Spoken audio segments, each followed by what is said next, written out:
माझं नाव पूजा शित्रे आहे. माझ्या यूट्यूब चॅनलवर तुमचं स्वागत आहे. आज आम्ही आले खडकवासला धरणला. खडकवासला धरणाची बॅक साईड आहे. हे दरवाजे उघडे केलेले आहेत तेवढे तुम्ही बघू शकता.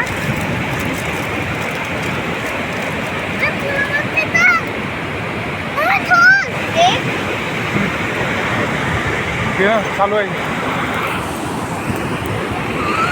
हे बघू शकता, असे दरवाजे उघडे करतात जेव्हा धरण ओव्हरफ्लो होतो ना तेव्हा. हे असे बॅक साईडला आहे. हे इकडे आहे. त्या साईडला पण तुम्हाला दाखवते. रोड साईडला हा रोड आहे असा मधात. त्या साईडला असं हे आहे. समोर नांदेड सिटी आहे. बघू शकता अशा प्रकारे हे धरण आहे खडकवासचं. तुम्ही पुण्यात आल्या तर नक्कीच या. खूप छान व्ह्यू आहे. हिरवेगार आहे एकदम.